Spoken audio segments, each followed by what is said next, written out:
I would physically feel them in my bed, and I was constantly having to fight these things off. And I'm just like, wait a minute now, this ain't giving what I thought it was going to give. Like, I didn't think I was going to have to go through all of this, but I did. And so after a certain point, I started getting dreams. I started getting prophetic dreams. Now let's go back. In 2019, I had started recording my dreams from then. Someone had told me, you should write down your dreams as soon as you wake up, because I was pretty much getting dreams every day, and I didn't, at the time, they didn't make sense to me, but I would record them. Well, during this process in 2022, I started realizing like these dreams are actually prophetic dreams. Like these dreams are showing me what is to come for me. And so I started getting dreams where God was showing me my future, and it's beautiful. It's amazing. It's great things that he has planned for me, right? And I'm thinking like, okay, yes, life is about to be on the up and up. Thank God. Well, the thing with that is God doesn't show you everything, right? And I've heard this many times. Like if he shows you everything that you're going to have to go through to get to what he promised you, you're probably going to say, nah, get somebody else to do it. Because I honestly would have been that person. So I saw the beauty in what's to come, but the breakdown that would have to happen before that, I did not see. So anyway, as the time is going on, I'm thinking things are about to get better. I get a job that's paying way more and it's looking good. And out of nowhere, I start losing everything attached to my name. Everything attached to my name is slowly being snatched away from me. And it's in a manner where it's like, what the heck is going on? Like, what is going on right now? So within a matter of 7 months, everything gets snatched away from me. And I am now living with my ex-husband. And not in a million years did I ever think I would be in this situation. But during that process, I went through so many emotions, y'all. I went through so many emotions. I had days where I would sometimes be in my kitchen cooking and just out of nowhere, I would just drop to my knees and I would literally be bawling like a baby and just crying uncontrollably, nonstop, asking God, why? Like, what is going on right now? Everything I put my hands to, it didn't matter. Nothing is opening for me. All doors are shut. Everything I tried, it's shut. And I'm grasping, I'm holding on tight to the little bit that I have left, because I want to feel some sort of normalcy, which means that I have some kind of control in what's going on in my life. And my fingers were being pried open and I was having to release everything. Like, y'all, even down to my car. Mind you, I didn't have a car note, okay? I didn't have a car note. But sis was like, girl, I'm gonna head out too. Like, the car just gave up on me as well. And I lost everything. So now let's get to the process where I'm having to move in with my ex-husband. The emotions are all over the place. I am frustrated. I am sad. I am angry. I have anxiety. I am stressed out. Just everything. Why? Because how did I get here? How is it that everything that I've tried to do, every door I've knocked on, nobody is answering the door for me? Like, what is going on right now? And I'm trying to get a grip because I need to have control. Not only that, but I am a very prideful person when it comes to not wanting to ask for help, not wanting anyone to know that I need help. Why? Because I've experienced a time too many where I asked for help and it was either thrown in my face or it was used as topic of conversation at the water cooler, right? This is where like everybody needs to know that I helped her and I did whatever.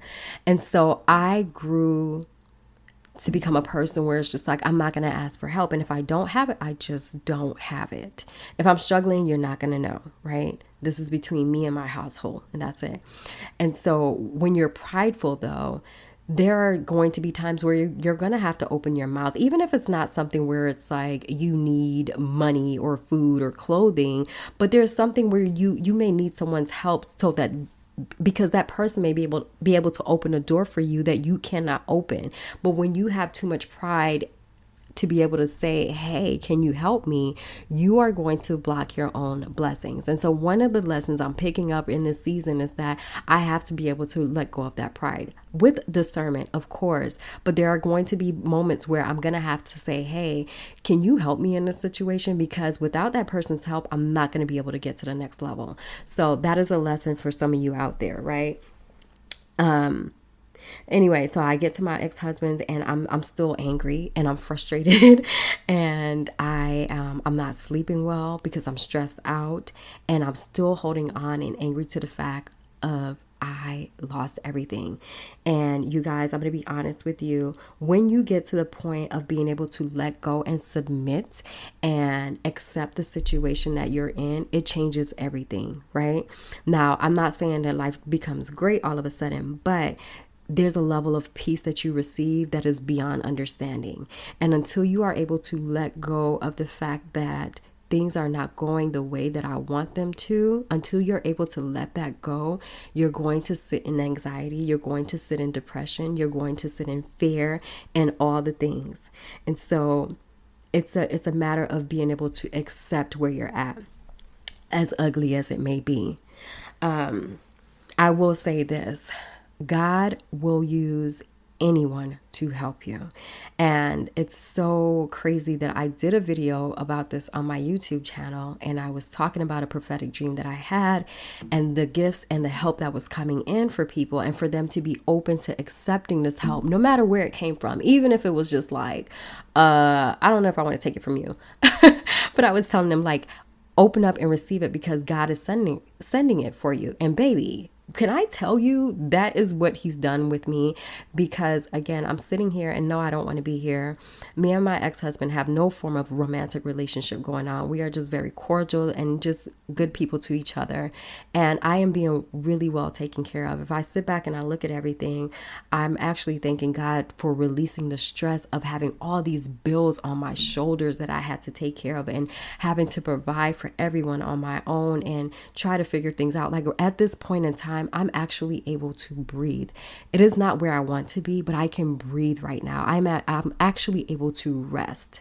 And so I want you, whatever you're going through, whatever your story may look like right now, if you can take a step back and just look at the blessing in the moment. What is it that you're actually receiving at this time that you weren't able to see because you were so caught up in what's going wrong? If you can see what's going right and grasp onto that and just be grateful for that every day, it gives you a peace beyond understanding. And to just give you guys a couple tips. One of the things that has helped me is just adjusting to a new daily routine, right? It gives me some sort of normalcy. It makes me feel like I have some sort of control that's going on in my life, versus feeling like everything's just an array or disarray.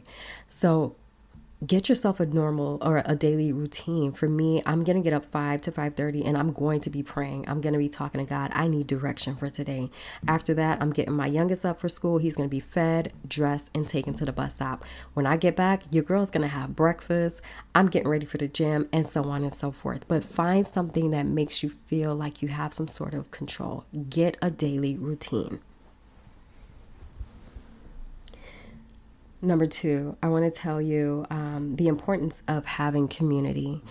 And community could be even just one other person, like you and one good friend or one good family member that you can trust, you can talk to, you can open up to. You're not going to be judged. You can cry when you want to cry. You can be angry when you want to be angry, and they still got your back. It is so important to do that. And I want to just take the time right now to just give a shout out to 2 of my favorite people in this world, my best friend Akila and her hubby Scott. This is like my brother and my sister, and I'm telling y'all, like, they have helped me come through so much. Like, this is family. This is family. These are people I can be like, I'm pissed. I am angry, because I've had days where I was angry with God, and I can tell them I am angry with God. I'm frustrated. I'm this, I'm that. They've never judged me. They've never made me feel bad.